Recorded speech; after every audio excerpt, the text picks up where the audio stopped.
The men working here have wings on the brain. Their thoughts surge through the sky because they refurbish historic airplanes. These are warplanes from the U.S. Armed Forces.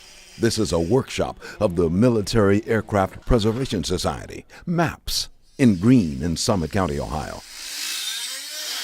Inside and outside, wingtip to wingtip, are vintage military aircraft, to which every person working here brings a passion. We take airplanes that somebody else would call junk and make them look like the airplanes that flew during their time era. Just look in there and see if anything's loose. The MAPS Museum on the grounds of a former Ohio Air National Guard installation sits in the shadow of the Akron-Canton Airport. Tied to these retired U.S. military aircraft are the men, most of whom are military veterans themselves. Some worked in aviation. All have wings on the brain. Ray Weber, retired Air National Guard, has found joy in restoring aircraft for the MAPS Museum. He no longer pilots, but remembers its lure. This plane, especially, is part of his memory bank. November 29th, 1969, my first flight in this 524 F-84F over at Mansfield. The work here with donated aircraft calls for a heavy hand, most of it from volunteers. Each has respect for history and tribute for those who built, flew, and maintained these planes. The display museum is here. The refurbished aircraft help tell stories of American military aviation. These aircraft either went to war or kept the peace. Do people ever come here and look at all these displays with tears in their eyes? It happens every day. It makes the hair on my arm stand up. But mostly the history comes from people who were where history was made. These MAP Museum volunteers recall their service years. Thoughts return to duty in uniform. Times years ago for this band of brothers whose memories are easily retrievable. I used to do this for a living. For Ken Ramsey, memory flows like jet fuel in a firing engine. For years he worked restoring this fighter. The plane mirrors one he once knew and flew. During the 1962 Cuban Missile Crisis, when the U.S. and Soviet Union eyeballed each other, a hair's breadth from war, Ramsey was locked and loaded. In his jet on the runway, he awaited the order to bomb Soviet targets in Cuba, had an order come. Decades later, in the cockpit of another F-100, memories are strong. This is comfortable for you to be in the cockpit. Yes. I'd go fly one now. Give me about 4 hours to look at the things and get the procedures, and I'd go fly one. The MAPS Museum also chronicles other aspects of the American military. Tributes for all who wore the uniform, a sobering walk through history, the nation's wars, its heroes, as well, its heartbreaks. When World War II came to the U.S. in 1941, it came right here. This is an actual piece of the USS Arizona battleship, which was sunk at Pearl Harbor. Nearly 2,500 Americans died in that attack alone that day. We were at war. And everything changed. I think of honor. I think that when you look at the piece of the USS Arizona, and we want to tell the stories of these people who sacrificed so much. Story of military and museum and men. The mission is to get veteran U.S. military aircraft back on their wings, not for the skies, but for the eyes. The planes are retired, now pulling museum duty. Still, they tell stories of what they did when they were battle-tested. At the MAPS Air Museum in Greene, Ohio, so too are the men, this band of brothers, all with wings on the brain. Thank you, sir. Thank you.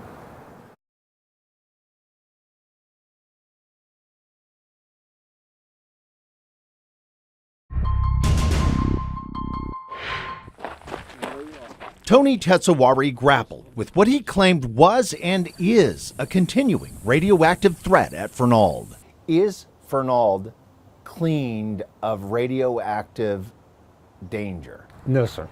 Not at all. The known threat is uranium. It was processed here. Radioactive remnants of uranium hover in the groundwater in a plume beneath what's now the Fernald Nature Preserve. The uranium that's coming out is radioactive, correct? Yes. While nearly $4.5 billion was spent on the cleanup and millions continue to be spent on removing the uranium in the groundwater, Tetsawari claimed the government has not addressed the potential threat in the air. And you're telling me radon gas is a threat right now? Correct. Radon, a colorless and odorless radioactive gas produced by the decay of uranium and other elements. When that happens naturally deep in the earth, radon is often trapped in the basements of homes. According to the National Cancer Institute, radon in our homes causes an estimated 15,000 to 22,000 lung cancer deaths in the U.S. each year. At Fernald, this massive mound called the On-Site Disposal Facility is full of low-level radioactive waste, including soil from the cleanup and debris from the old uranium processing plants. Tetsawari said those materials inside the mound produce a lot of radon. That's basically a radon generator. It could produce some radon. Bill Hurdle, the Fernald site manager, insists the design of the landfill itself, which includes a multi-layer cap and polyethylene membrane, prevent radon from being released. It would be absorbed. But when I questioned further, Hurdle admitted there is a way for the gas to escape this mound, not at the top, but here at the bottom, where pipes inside these buildings, called valve houses, drain leaching liquid from the radioactive waste pile. It's conceivable that radon would be vented from the pipes, right? Yeah, it is. It's conceivable.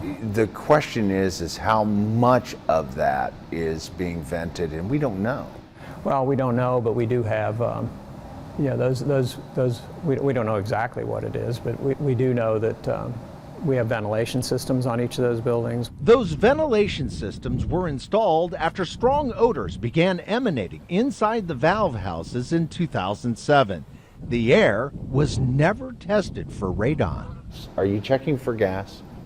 We don't check that facility for gas. It was deemed that that was not a concern when building this facility in the mid to late 1990s.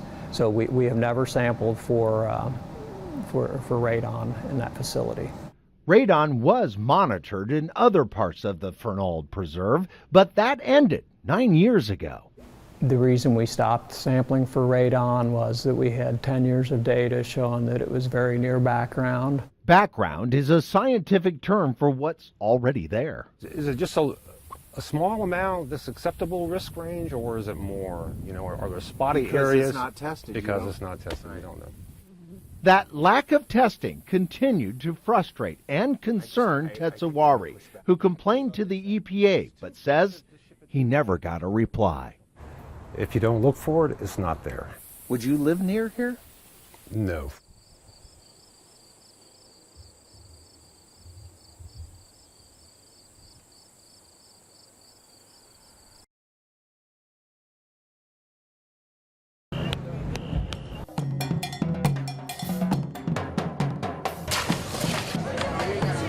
We've been coming to the Taste of Cincinnati for 10 years.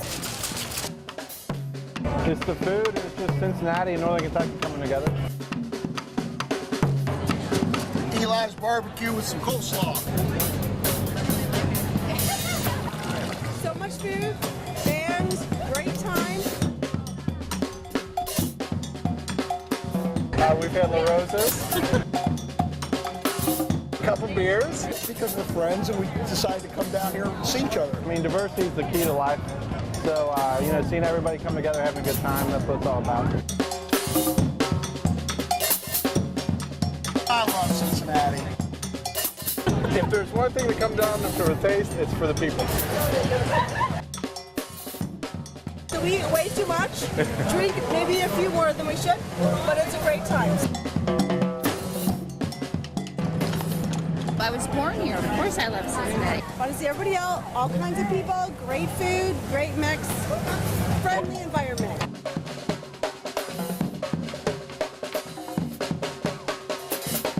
You couldn't ask for anything better.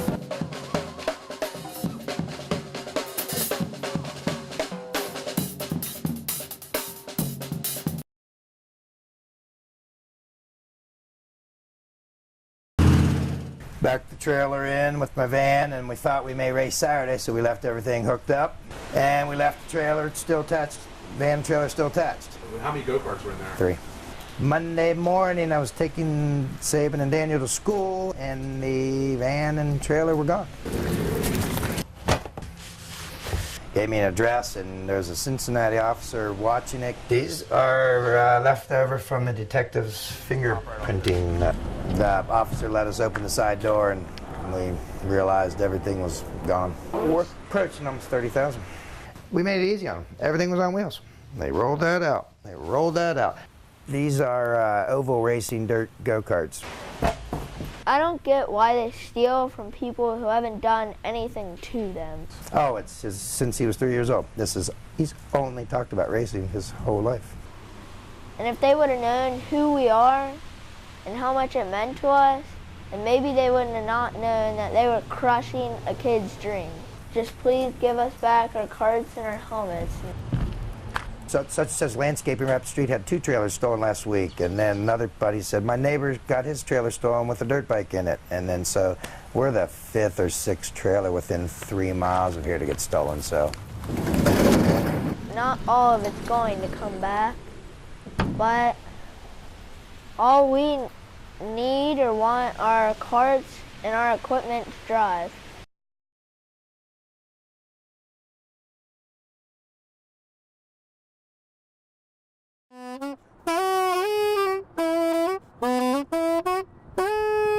David, Raymond. I thought with the saxophone it's more personal, it's more emotional. You can get a lot more emotional out in the saxophone than you can in the piano, I think.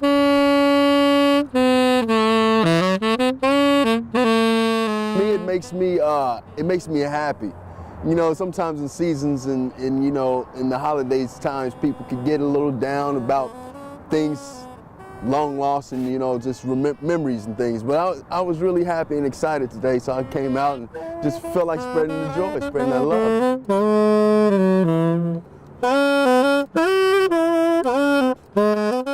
Yeah, it's not freezing, but it's close to 40, I know that.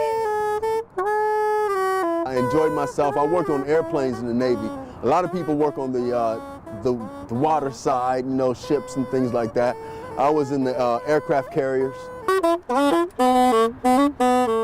Some of my programming has been different from the military to coping with the civilian world and how we get along here. I think it was mainly work, you know, work and when you're in the military, you have all this time to work and work, hours upon hours. You're used to that. You're used to standing up straight in attention and things like that. It builds discipline in a man. When you're outside being a civilian out here, it's like you need to have that. We got a lot to work on just as individuals, and it does take homework, and sometimes it takes to sit down and reevaluate things.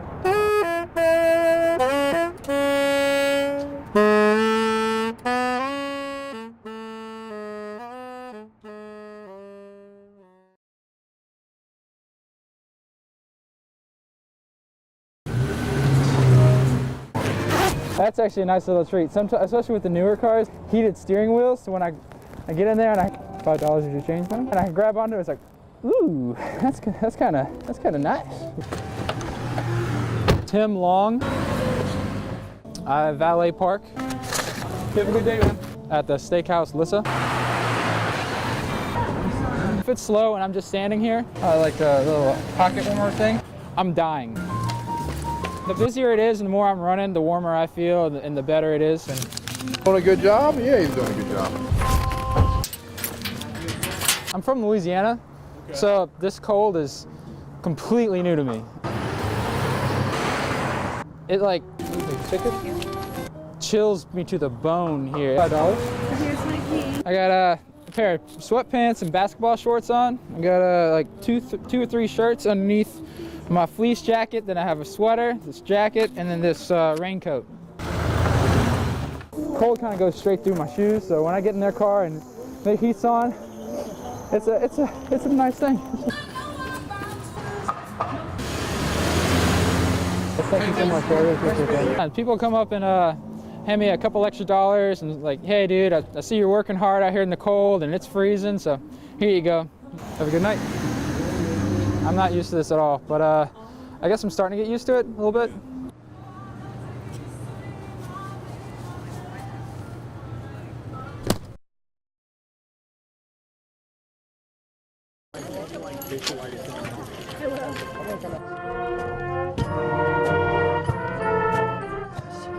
Well, family is the most important thing. We tell all of our children that, you know, when you have nothing else in life, you know, you have family. And family is everything. The support that we can give her, and that you give and you get, it means everything. It means a lot. Family is number one. Family comes first before everything. We've been planning this for a couple days now while I was back home. Some issues came up with getting leave approved and stuff, and it took some time, but I was able to get it approved kind of last minute, and then drove home early Thursday morning. And she's also the baby sister of the family, last one to go through, so I knew I had to plan something big for her, something special. Megan Lynn Webster.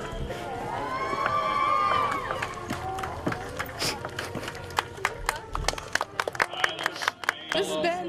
It's my son. How happy are you? Oh, I am thrilled. Thrilled. He just got back from deployment, so awesome. Happy to be here. Thank you. Thank you. Cool, Yes.